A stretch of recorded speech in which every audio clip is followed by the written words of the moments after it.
सभी भक्तजनों को मेरा नमस्कार। सनातन पूजा यूट्यूब चैनल में आपका स्वागत है। आज हम इस वीडियो के माध्यम से बात करेंगे कि किसी भी धार्मिक अनुष्ठान एवं धार्मिक कार्यक्रमों के बाद प्रसाद के रूप में वितरित किए जाने वाले चरणामृत और पंचामृत में क्या अंतर है। हिंदू धर्म में सत्यनारायण भगवान की कथा हो या कोई अनुष्ठान होने के बाद प्रसाद वितरित करने की परंपरा होती है, जिसमें चरणामृत और पंचामृत को अत्यंत महत्वपूर्ण माना गया है। हर कथा के बाद इसका भोग लगाने से ही भगवान को पूर्ण भोग माना जाता है। पंचामृत और चरणामृत दोनों स्वास्थ्य के हिसाब से अत्यंत लाभकारी होते हैं। मंदिर हो या घर, जब भी कोई पूजन होता है तो चरणामृत या पंचामृत दिया जाता है, मगर हम में से ऐसे कई लोग हैं जो इसकी महिमा और इसके बनने की प्रक्रिया को नहीं जानते हैं। बहुत से लोग समझते हैं कि चरणामृत और पंचामृत दोनों एक ही होते हैं, लेकिन ऐसा नहीं है। दोनों अलग होते हैं, जिनके बनाने की विधि भी अलग होती है और दोनों के फायदे भी अलग होते हैं। आज हम जानेंगे कि चरणामृत किसे कहते हैं और पंचामृत किसे कहते हैं, दोनों के क्या क्या लाभ हैं। चरणामृत का अर्थ होता है भगवान के चरणों का अमृत और पंचामृत का अर्थ होता है 5 अमृत, यानी 5 पवित्र वस्तुओं से बना।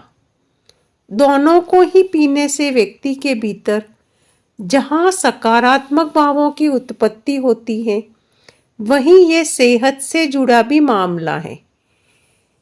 आज हम जानेंगे सबसे पहले चरणामृत के बारे में। चरणामृत क्या है? शास्त्रों में कहा गया है, अकाल मृत्यु हरणम सर्व व्याधि विनाशनम विष्णु पादोदकम पित्वा पुनर्जन्म न विद्यते। इसका अर्थ है भगवान विष्णु के चरणों का अमृत रूपी जल सभी तरह के पापों का नाश करने वाला है। ये औषधि के समान है। जो चरणामृत का सेवन करता है उसका पुनर्जन्म नहीं होता है। कैसे बनता है चरणामृत? चरणामृत भगवान विष्णु के चरणों के जल को कहते हैं। इसे तांबे के पात्र में रखा जाता है। इसमें तुलसी और तिल मिलाए जाते हैं, जिससे तांबे के औषधीय गुण जल में आ जाते हैं। तांबे के बर्तन में चरणामृत रूपी जल रखने से उसमें तांबे के औषधीय गुण आते हैं। चरणामृत में तुलसी पत्ता, तिल और दूसरे औषधीय तत्व मिले होते हैं। मंदिर या घर में हमेशा तांबे के लोटे में तुलसी मिला जल रखा ही रहता है। चरणामृत लेने के नियम। चरणामृत ग्रहण करने के बाद बहुत से लोग सिर पर हाथ फेरते हैं, लेकिन शास्त्रीय मत है कि ऐसा नहीं करना चाहिए। इससे नकारात्मक प्रभाव बढ़ता है। चरणामृत हमेशा दाएं हाथ से लेना चाहिए और श्रद्धा भक्ति पूर्वक मन को शांत रखकर ग्रहण करना चाहिए। इससे चरणामृत अधिक लाभप्रद होता है। चरणामृत के लाभ। आयुर्वेद की दृष्टि से देखा जाए तो चरणामृत स्वास्थ्य के लिए बहुत ही अच्छा माना गया है। आयुर्वेद के अनुसार तांबे में अनेक रोगों को नष्ट करने की क्षमता होती है। ये पौरुष शक्ति को बढ़ाने में भी गुणकारी माना जाता है। तुलसी के रस से कई रोग दूर हो जाते हैं और इसका जल मस्तिष्क को शांति और निश्चिंतता प्रदान करता है। स्वास्थ्य लाभ के साथ ही साथ चरणामृत बुद्धि स्मरण शक्ति को बढ़ाने में भी कारगर होता है। अब हम जानेंगे पंचामृत के बारे में। पंचामृत क्या है? पंचामृत का अर्थ है 5 अमृत: दूध, दही, घी, शहद, शक्कर। इन सभी को मिलाकर पंचामृत बनाया जाता है। इसी से भगवान का अभिषेक किया जाता है।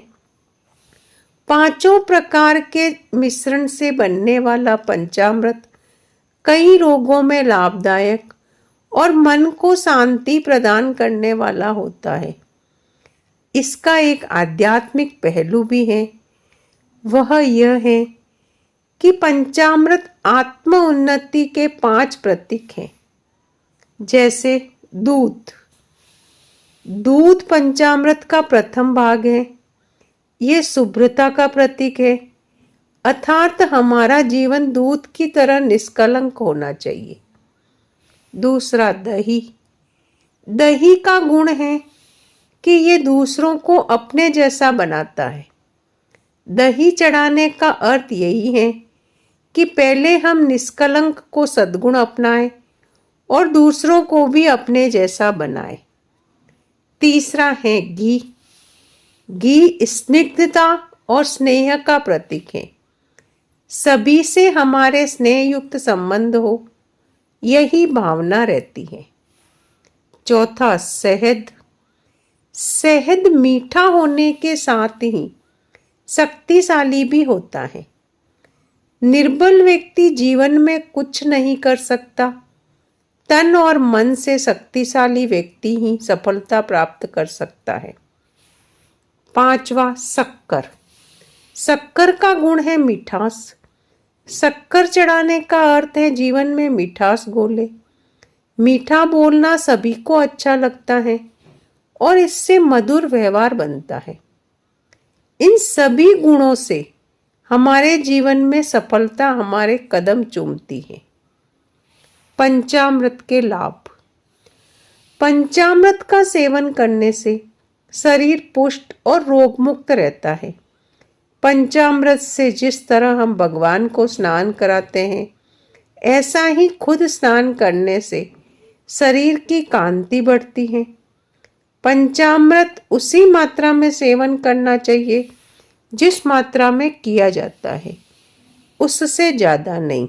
अब आप और हम समझ गए कि चरणामृत और पंचामृत में क्या अंतर है, दोनों के क्या फायदे हैं, दोनों के क्या लाभ हैं और दोनों को किस तरह से हमें लेना चाहिए। राधे राधे।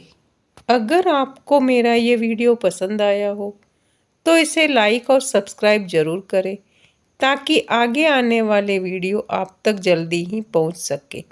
राधे राधे।